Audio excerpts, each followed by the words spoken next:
Le film commence avec Akira et sa mère emménageant dans un nouvel appartement. Ils viennent d'arriver et font connaissance avec leurs voisins d'Axe en grave côté. En déménageant, ils transportent plusieurs grosses valises.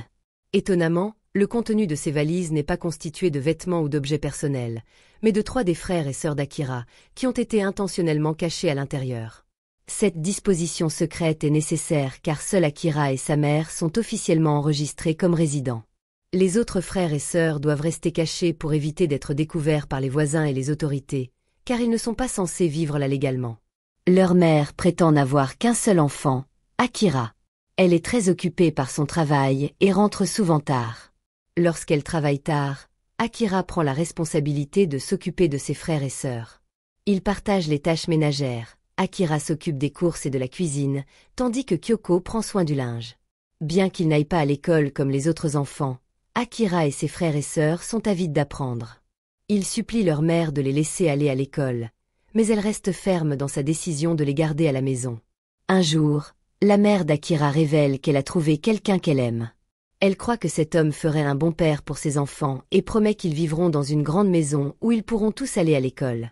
Elle mentionne également que Kyoko pourrait poursuivre son hobby du piano. Elle demande à Akira d'être patient jusqu'à ce qu'elle puisse se marier. Cependant, leur mère laisse soudainement une lettre disant qu'elle s'en va pour un certain temps, laissant derrière elle de l'argent. Elle n'explique rien de plus. À partir de ce moment, Akira doit s'occuper seul de ses frères et sœurs, car leur mère ne revient pas. Il doit annoncer à ses frères et sœurs que leur mère pourrait être partie pour longtemps. Avec le temps, Akira prend plus de responsabilités, comme payer les factures et faire les courses.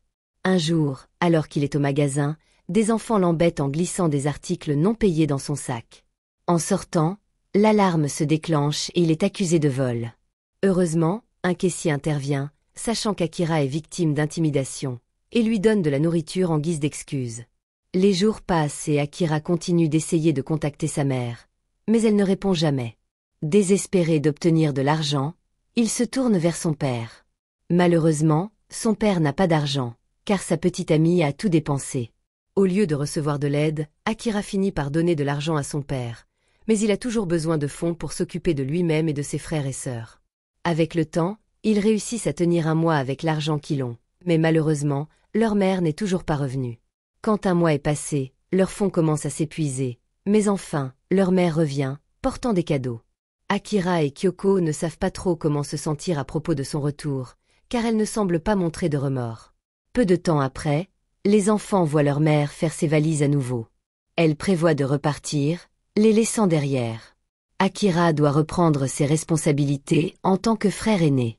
Leur mère promet alors qu'elle reviendra pour Noël. Finalement, Akira accompagne sa mère à l'aéroport après avoir partagé un repas au restaurant. Pendant le repas, il trouve le courage de lui parler de l'école. Il se demande quand ils pourront y aller, mais sa mère rejette l'idée, disant que l'école n'est pas importante. Akira ne peut s'empêcher de voir sa mère comme égoïste, blâmant son père pour avoir disparu. Après leur repas, ils se séparent à l'aéroport. Sa mère promet d'envoyer de l'argent régulièrement et de revenir bientôt. Encore une fois, Akira et ses frères et sœurs se retrouvent seuls. Chacun a ses propres tâches et ils s'en sortent assez bien. Les jours passent et soudain, Akira décide d'appeler le bureau de sa mère, espérant lui parler. Cependant, il apprend qu'elle a démissionné il y a un mois, le laissant sans voix. Ce soir-là, ils prennent un simple dîner de nouilles, mais restent contents. Cependant, à l'approche du réveillon du Nouvel An, leur mère n'est toujours pas revenue, malgré sa promesse de revenir pour Noël. Le lendemain, Akira rencontre une femme dont il ne connaît pas encore le nom. Il se présente et elle lui apprend gentiment à lire. Il s'avère qu'il a besoin d'aide, car il ne comprend pas l'écriture sur une enveloppe qu'il tient. L'enveloppe provient de sa mère, envoyée chez eux, contenant leur nom. Excité d'apprendre leur nom, Akira se précipite chez lui et partage les enveloppes avec ses frères et sœurs. Chaque enveloppe contenait la même somme d'argent. Kyoko décide immédiatement d'économiser pour un piano, tandis qu'Akira veut acheter un gant de baseball, car il adore ce sport. Avec de l'argent en main, Akira et Yuki se préparent à aller faire des courses. C'est l'anniversaire de Yuki, donc Akira prévoit de l'emmener s'amuser. Bien que Yuki espère que leur mère reviendra, Akira lui dit tristement que ce n'est pas probable. Comme ils ne veulent pas que les voisins sachent qu'ils sortent en cachette, Akira et Yuki doivent être prudents. Cependant, ils sont surpris par un voisin en quittant la maison. Akira explique rapidement qu'il va à la gare pour rencontrer leur mère, affirmant que Yuki est sa cousine qui passe la nuit. Finalement, ils réussissent à partir et profitent de leur sortie, découvrant la nuit pour la première fois. Le lendemain, en faisant des courses, Akira rencontre des enfants qui l'intimidaient auparavant, mais qui lisent maintenant des bandes dessinées au mini-marché. Étonnamment, il devient ami avec eux et commence à passer du temps avec eux. Malheureusement, il se laisse emporter et dépense son argent en jouant avec eux. Il joue jusqu'à tard dans la nuit et Akira néglige ses frères et sœurs, car il est occupé avec ses nouveaux amis. Peu de temps après, Akira commence à se sentir exploité par ses nouveaux amis. Ils viennent souvent chez lui, mettant la pagaille dans la maison, et Akira finit par dépenser son argent en jeux et friandises pour eux, malgré ses fonds limités. Alors que le désordre augmente, ses frères et sœurs restent silencieux. Ses amis du mini-marché essaient même de lui apprendre à voler, mais Akira a peur et refuse. Cela cause l'abandon de ses amis. Puis, un jour, lorsqu'Akira va à leur école, ses amis l'ignorent, critiquant sa maison pour être désordonnée et malodorante, même s'il vient d'acheter un nouveau jeu pour eux. Les choses commencent à changer quand Akira rencontre Saki, une fille du collège qui est toujours seule et intimidée par ses amis. Pendant ce temps, à la maison, la situation se dégrade avec des déchets s'accumulant partout, car personne ne s'en occupe. Un jour, des ouvriers de service arrivent chez eux pour collecter les frais mensuels d'électricité et d'eau. Ils restent cachés, ayant peur d'affronter la réalité extérieure. Alors que l'argent de leur mère diminue, Akira tente de trouver un travail au mini-marché, mais il est trop jeune pour travailler. Finalement, il rentre chez lui, inquiet de comment payer l'électricité, l'eau et les factures.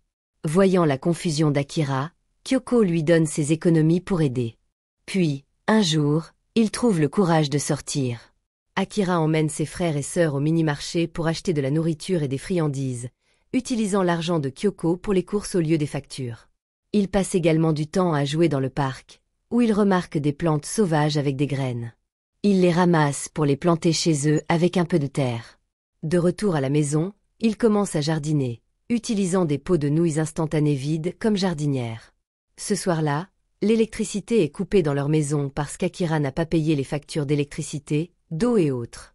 Il doit maintenant aller chercher de l'eau au parc et laver les vêtements là-bas aussi. C'est là qu'il rencontre Saki. Avec le temps, Akira se rapproche de Saki et elle se lie avec ses frères et sœurs. Ils jouent ensemble, mais leur négligence s'aggrave. Les vêtements sentent mauvais, la maison est plus désordonnée, et il n'y a ni électricité ni eau. Même les repas doivent être secrètement donnés par l'un des caissiers du mini-marché. Akira visite souvent le mini-marché jusqu'à ce qu'enfin une femme vienne chez eux pour exiger le loyer. À la maison, il n'y a que Kyoko, Yuki et Saki. La femme suppose qu'elles sont les cousines d'Akira et ne sachant rien, elle repart finalement. Saki prend conscience de leurs difficultés et décide d'aider en allant au karaoké avec un homme pour obtenir de l'argent. Quand Akira l'apprend, il est très surpris et s'enfuit immédiatement, laissant Saki seule sans nourriture. Shigeru mange même du papier quand Akira revient avec de la nourriture. Shigeru est parti jouer avec ses amis. Akira se met en colère contre lui pour être parti sans prévenir personne. Le lendemain, il ne sait pas quoi faire, tout est chaotique, et Shigeru est également difficile à conseiller. Il continue de gaspiller de l'eau pour arroser les plantes, même si l'eau est difficile à trouver. Frustré, Akira décide de vendre les affaires de leur mère du placard, mais Kyoko s'y oppose. Furieux, Akira quitte la maison en trombe. À l'école, il trouve du réconfort en regardant un match de baseball, mais part brusquement quand il entend parler de Yuki. Yuki est tombé de sa chaise et reste immobile. Incapable de joindre leur mère, Akira se précipite au mini-marché pour acheter des médicaments, mais il est déjà trop tard. Dévasté, Akira cherche Saki, espérant emprunter de l'argent qu'il n'a jamais reçu auparavant. Se sentant désespéré, Akira tente d'emprunter de l'argent pour acheter la nourriture préférée de Yuki, espérant que cela la réveillera, car il ne sait pas quoi faire d'autre pour la réveiller. En rentrant chez lui, il trouve une lettre de sa mère lui demandant de prendre soin de ses frères et sœurs. Au fil de la journée, Yuki reste inconsciente et finit par décéder.